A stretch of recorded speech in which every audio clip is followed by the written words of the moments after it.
Hello everyone, this is Anuradha Sharma and you are watching my channel IELTS with Anuradha. IELTS Academic Volume 1. Published by IDP and Burlington English 2023. This recording is copyright. Test 2. This is the IELTS listening. You will hear a number of different recordings, and you will have to answer questions on what you hear. There will be time for you to read the instructions and questions, and you will have a chance to check your work. All the recordings will be played once only. The test is in 4 parts. At the end of the test, you will be given 10 minutes to transfer your answers to the answer sheet. Now turn to Part 1. Part 1. First you have some time to look at questions 1 to 10.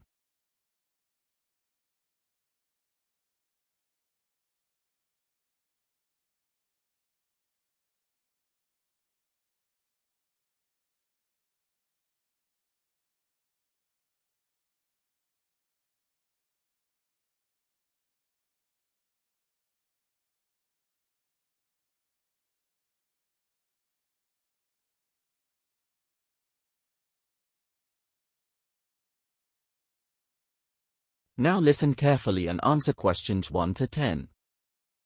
Good afternoon, Fun Factory Children's Adventure Centre. How can I help? Hello, I was wondering if I could inquire about booking a children's birthday party. Have I come through to the right place? Yes, you can book right here on the phone. Have you decided which party you want to have? Is there more than one kind of party? Yes, we have 3 different types, catering to different needs. Shall I go through them for you? Yes, please. Right. The first one we offer is a very physical and exciting one, which we call the Adventure Party. Children who attend this party can try to find their way out of our maze, which can take quite a bit of time. Sounds interesting, but I don't think a maze will keep them occupied for the whole party. What other things can they do? Well, they'll also get the chance to do some climbing on our outside activity wall. They'll be supervised, of course. We finish off the activities with a mystery walk. One thing with this party, though, is that it's aimed at older children, young teenagers, I mean, because it's not suitable for young children. Lunch, cake, and other things to eat and drink are provided.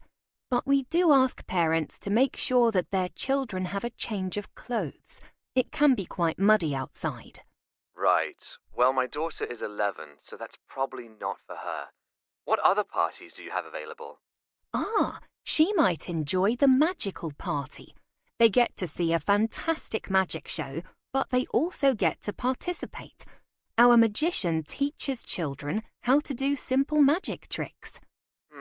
I'm not too sure. It sounds a little young, really.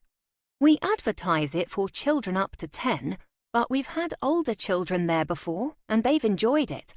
Of course, food and drink are included, and they get a free magic set, too. Attendees also receive a gift bag to take home with them. Do you have anything, a little more educational? That will be our fascinating science party then. We've only recently started offering this one, but it's proving popular. We have a professor come in to do demonstrations of experiments for the children. It's really exciting, and the kids always seem to enjoy it. We have smaller things for them to do after the demo. It's very interactive and perfectly safe. This sounds more like what my daughter would enjoy. Let me check. Yes, it's for children between the ages of 7 and 12, so perfect really. For this one, it's essential to book early. Okay. Is there anything else I need to know about the party? Yes. We need to know if your child or any other party-goers have any allergies, since we're providing refreshments. An email will be fine to let us know if there are any things we need to avoid. Super. I think I'd like to book that last one, please. It sounds great. Wonderful. I'll just need to take a few details. That is the end of Part 1. You now have half of a minute to check your answers to Part 1.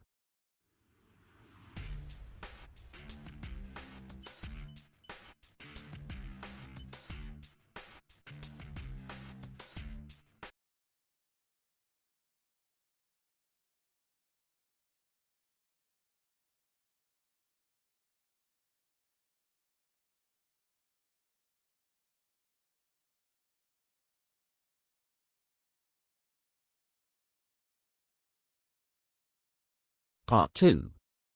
First, you have some time to look at questions 11 to 15.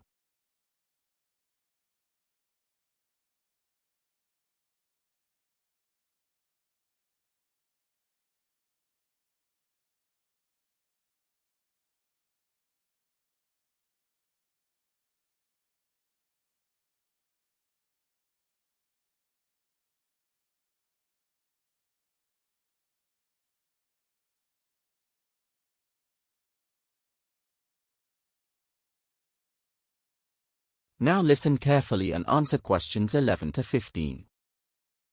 Good morning and welcome to Taylor's Dockyard. I'm thrilled to have you here for my talk this morning. I'm going to run through the most exciting features and exhibitions we have for you to explore, and then I'll talk you round our maritime site. Now, for our younger visitors, we have a very interesting workshop, which is an exclusive for today only. Our master crafters are going to be demonstrating how to make model boats out of wood, and you can even make your own. Adults, all the children will be supervised by qualified staff, so you can enjoy the rest of the site if you'd like, or stay and build your own too. Once you've built one, why not see the real thing? The star of our site is HMS Mouse, named for her speed. She is the only vessel of her class still surviving, and so we're incredibly proud of her.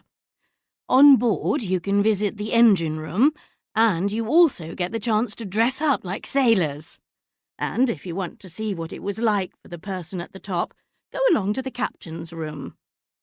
If, however, history is more your thing, we have a special place for you to visit, which is as much for adults as it is for children. The history of the dockyard can be found in the timber sawmill, which I'll show you on the map in a moment.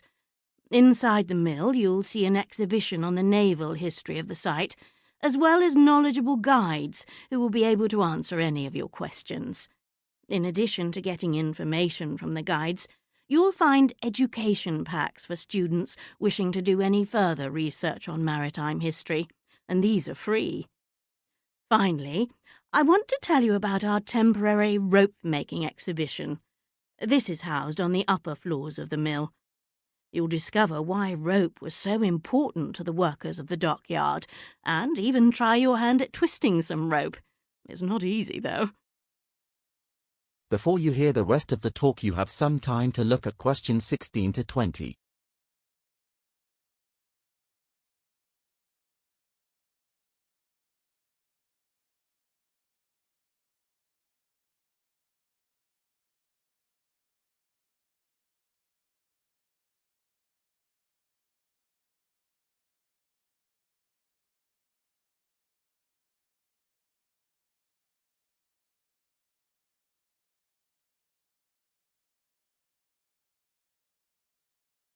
Now listen and answer questions 16 to 20. Right. Have you all got your maps handy? So, as you can see, here we are at the front of reception, directly in front of our star attraction, HMS Mouse. We suggest going round in a clockwise direction so that you end up at the gift shop, which is just to the right of the reception building as you look at your map. There you can buy all sorts of souvenirs of your visit. As you start your tour, you'll see 4 buildings on your left, that is, furthest away from the water. The first building is our offices, but you shouldn't need to go in there unless you've lost something. That's where our lost property office is, and also our first aid room. The next 2 buildings are dedicated workshops, and that's where you can make things to take home with you. The final building is the toilet block. There's access for everyone there, but if you have a problem getting in, please do come to the office and let us know. In the far northeast corner, you'll find an extensive play area just behind the mill next to the water. The building to the west of the play area is our restaurant. Adults, there are tables where you can sit outside and watch your children in the play area, so everything is safe. Leaving the sawmill, you'll pass over a bridge where you can get magnificent views of both HMS Mouse and the sea, so don't forget your cameras. Unfortunately, the first building you come to is closed at the moment. That's the Sailmakers building, and we hope to open that in the near future. However, do take a look in the woodshed, which is the second building to the southwest of the closed building. The first is actually an old storage shed we don't use anymore. In the woodshed, you'll see a display of some of the wonderful objects that have been made here at the dockyard. And that's it for now. If you have any questions for me, I'll be here in reception. I hope you have a wonderful day, and don't forget to follow us on social media. That is the end of part 2. You now have half of a minute to check your answers to part 2.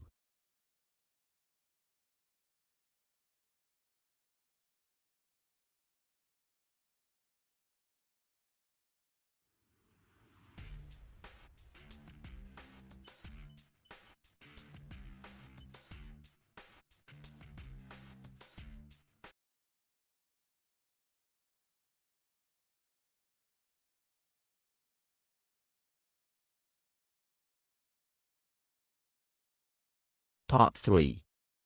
First, you have some time to look at questions 21 to 24.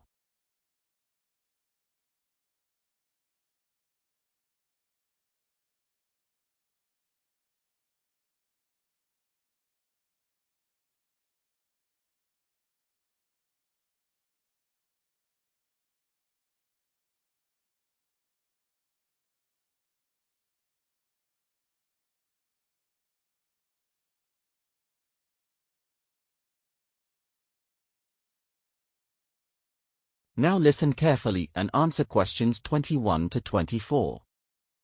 Hi, Jan. I'm glad I caught you. Oh, hi, David. What's up? I'm having difficulty knowing what to include in my essay on electric cars. Have you done yours yet? I'm still in the planning stages myself. I would have written it sooner if I hadn't needed to finish off my French coursework. Oh no, I forgot you had that. It must be difficult, but at least you'll be able to communicate when you go on holiday. Well, I haven't even been there yet. What makes it worse was that I first had to write it all out by hand. Is your laptop still not fixed? That's been a long time. I know. In the end, I typed it up at the library using what I'd written. Anyway, back to our essay. If you want, we could go through what we've got. Thanks. I think that'll be helpful. Right. I've got so many positives of using electric vehicles that I don't know whether to include them all. I'm definitely going to write that electric cars save money. The fact that they're cost-effective is a big bonus for consumers. I thought of that, but decided against putting it in. I want to focus more on environmental advantages, such as zero emissions, which leads to cleaner air. I think that's going to form the main argument in my essay.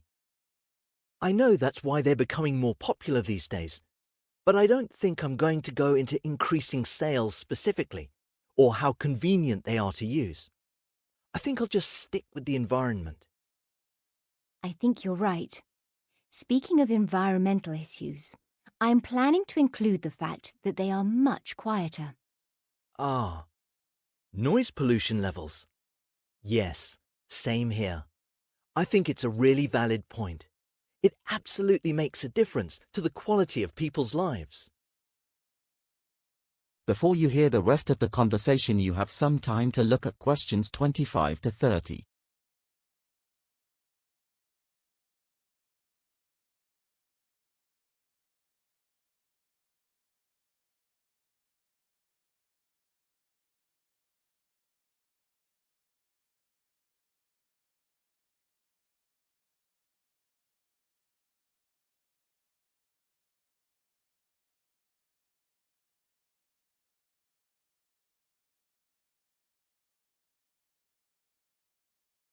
Now listen and answer questions 25 to 30. So, Shall we move on to look at the negatives? At first I found this difficult, but there are a few that I found. Yes, me too. I think the biggest issue I got was that there aren't enough charging points for the number of cars that are predicted to be on the road. Yes, I had that as well. It doesn't help that charging takes a long time too, so drivers might be stuck in one place while their car is recharging, which can be really inconvenient. Exactly. And once it's charged, you're still limited in how far you can travel. This means that you get very little mileage off one charge, and then you have to recharge it, which might be frustrating. And even if you charge at home, you'll be faced with big electricity bills. And, to add to that, some people may not be able to afford an electric car. Buying one can be very expensive, so that'll put some people off.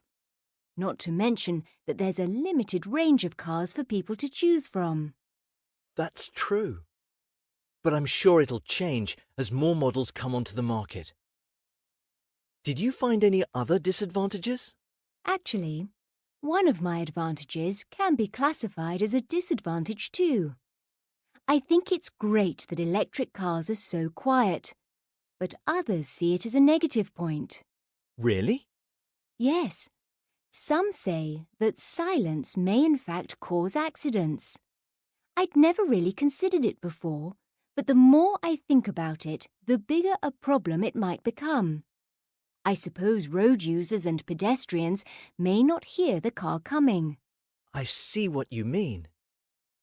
Maybe for our next essay, we need to look at how these issues can be solved.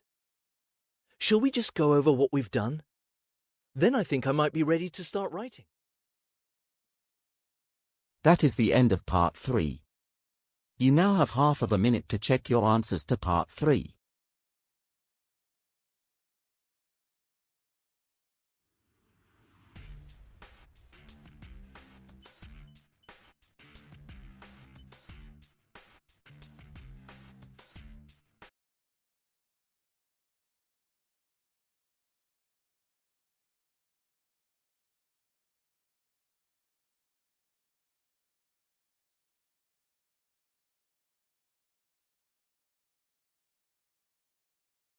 Part 4.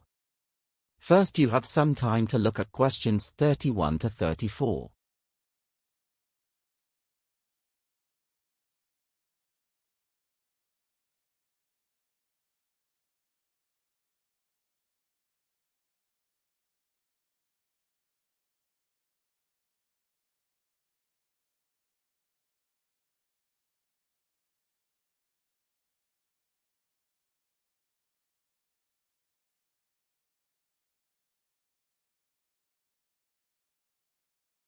Now listen carefully and answer questions 31 to 34. Right, to continue our lecture series on water features of Earth, today's lecture is on one of the greatest natural wonders found on the planet, Niagara Falls, situated in Ontario, Canada, and New York State in the USA. We're going to look at the history and formation of the falls, alongside efforts to preserve the area. Although we might assume that Niagara Falls is one waterfall, it actually consists of 3 separate waterfalls. Horseshoe Falls, the biggest, stretch across the border between the USA and Canada. Bridal Veil Falls, the smallest, and American Falls both lie in US territory. The combination of all 3 makes Niagara Falls one of the most well-known waterfalls in the world. Scientists estimate that the falls were created during the last ice age, which is also commonly known as the last glacial period.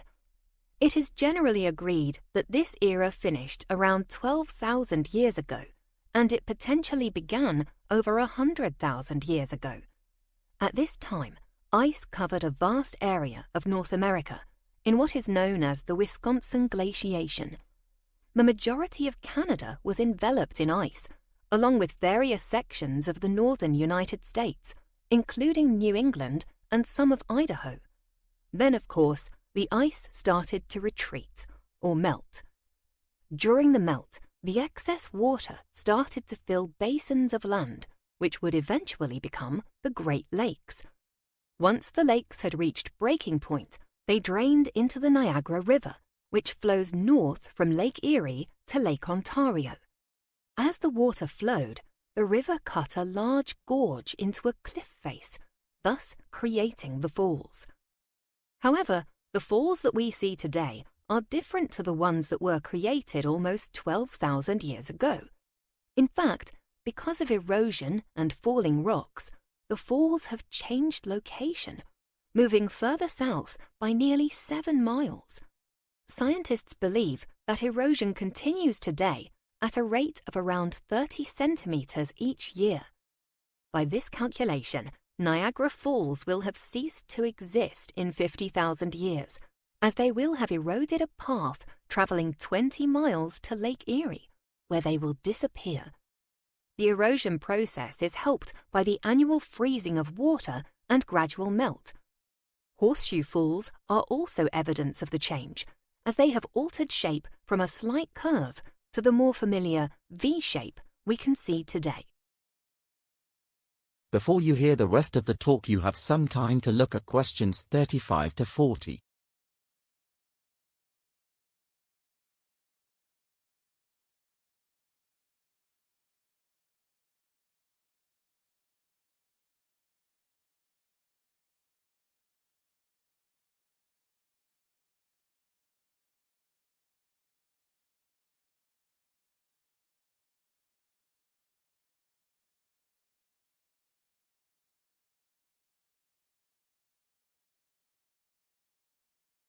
Now listen and answer questions 35 to 40.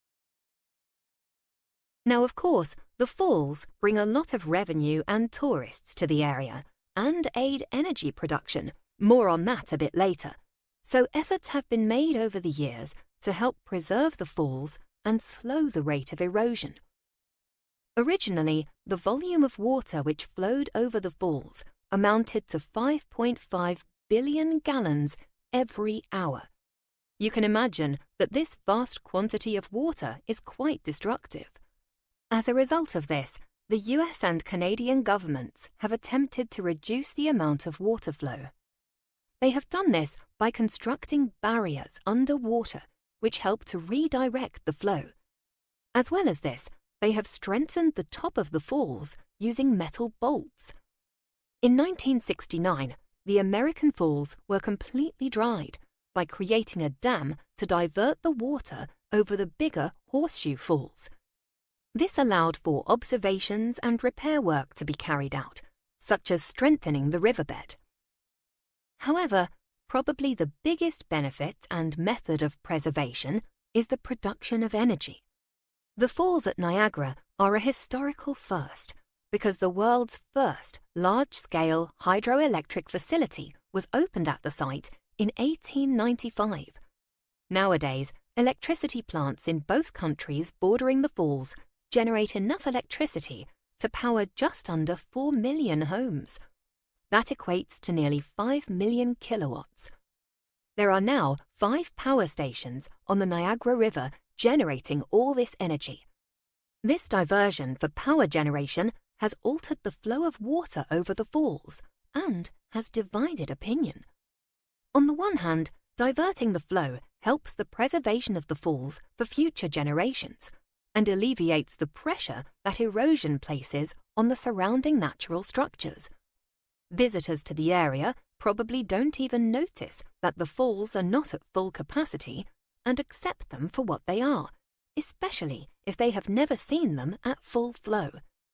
However, opponents of this believe that the falls should revert to their original flow, stating that the intervention of energy production is unnatural and is changing nature's intention. If the falls were allowed to go back to their original state, it might be an even bigger spectacle to observe, but it would put the infrastructure surrounding the falls at a greater risk of quicker erosion, thereby destroying the very spectacle opponents would like to see. Additionally, by doing this, the energy production for thousands of homes would disappear immediately. So, although there are arguments for and against, it is probably likely that a reduced flow over the falls will remain in place. But what both US and Canadian governments have done is to reduce the flow over the falls during the night. This allows more water to be diverted to the power plants and ensures that during the day, the falls showcase their natural beauty.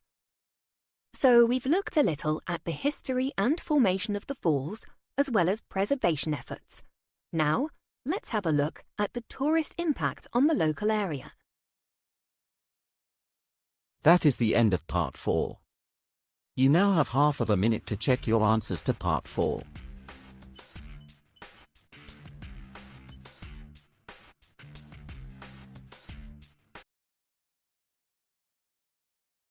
That is the end of the listening test.